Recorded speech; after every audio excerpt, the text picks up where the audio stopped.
So today we'll be talking about price determination in a regulated market. Now, what is a regulated market? A regulated market is actually a market that is controlled by the government. You know, the forces of demand and supply determines price in a free market economy. That means a capitalist economy. But in a regulated market, let's say a mixed economy, where the government can intervene from time to time, price is often determined by the government. So look at this. In a regulated market, the price of goods and services are determined by, the key word here is government. So anywhere you see a question that they ask you in a regulated market, what determines price? It is not the consumer, it is not the producer, it's actually the government, irrespective of the forces of demand and supply. So when they want to determine price, what they do is to do what is called price legislation, or what they call price control. So let's quickly go into the meaning of price legislation. Price legislation is defined as a situation where the price of goods and services are fixed by who? The government. You understand what I'm saying now? If you don't want to call it price legislation, some people call it price control. In some textbook, they call it price control. Now, what the government do is to either fix the price below equilibrium or above equilibrium. You understand what I'm saying? So let's quickly jump straight into types of price legislation. We have what is called minimum price legislation. When do we know if the government is fixing price at minimum price legislation? Minimum price legislation is fixed when the price is actually above equilibrium. Something like this. Let's say we have, this is equilibrium price, this is demand, this is supply, and this is equilibrium price, and this is equilibrium quantity. Once the government fix price above equilibrium, like this, something like this, maybe at P1, then the government is doing what is called minimum price legislation. Another name for minimum price legislation is called price floor. Price floor, the normal spelling of floor.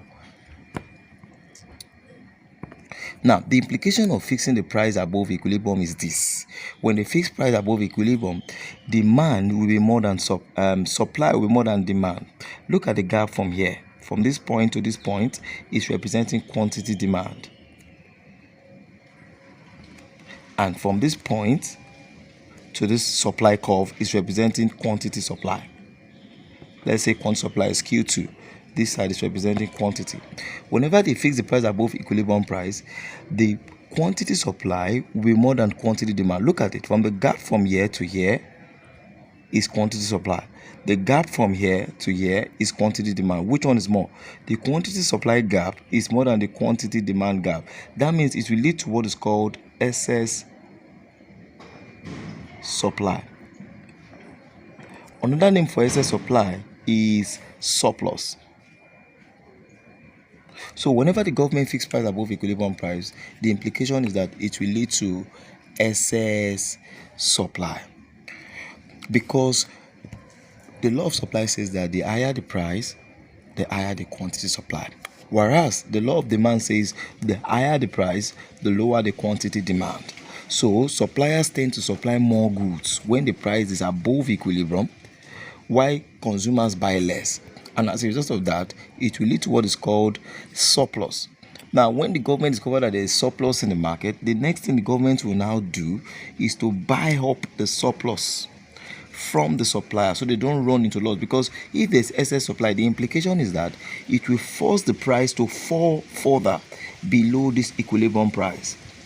So in order to avoid that, what the government do is to intervene again and buy the excess supply from the producers so they don't run into loss, or the price does not fall below the equilibrium price. Let's quickly take a look at the second price legislation, which is called maximum price legislation.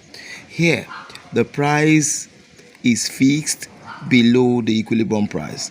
Let's have something like this. This is the equilibrium price. This is the equilibrium quantity. Whenever the government fixes price below equilibrium like this, it will lead to what is called excess demand. So the gap, this gap here, is representing excess demand. If you don't call it excess demand, they call it shortage. So whenever the government fixes price below equilibrium price, the implication is that it will lead to excess demand.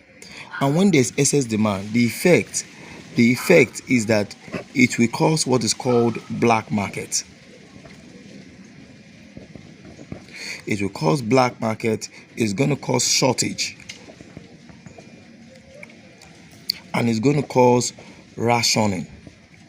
There will be scarcity. Shortage means there will be scarcity. That means people will demand for more goods than the suppliers will make available. The lower the price, if government fixed price below equilibrium, the lower the price, the higher the quantity demanded. But for the supply, the lower the price, the lower the quantity supply. So there will be less supply of goods in the market, and as a result of that, there will now be what? Shortage. What the government normally do in this situation is actually to give the suppliers subsidy. When they give them subsidy, they will be able to reduce their cost of production, and they will have the capacity to supply more into the market. So in our next class, I'm going to show you guys different questions that usually come under this topic, so you can know exactly how to tackle it. So in a nutshell, all we have just talked about is price determination under regulated market, and we said that the government fixes price using what is called price legislation. And there are two types of price legislation: minimum price legislation and maximum price legislation. If the government fixed price above equilibrium, it's called minimum price legislation. If the government fixed price below equilibrium, it is called maximum price legislation. Now, another name for maximum price legislation is called price ceiling. That means that you are not allowed to sell above this price. The maximum price legislation is actually to protect consumers, while the minimum price legislation is actually meant to protect the producer. So in our next class, in our next video, I'm going to show you guys some questions on how to tackle questions that come under this topic. Take care of yourself, guys.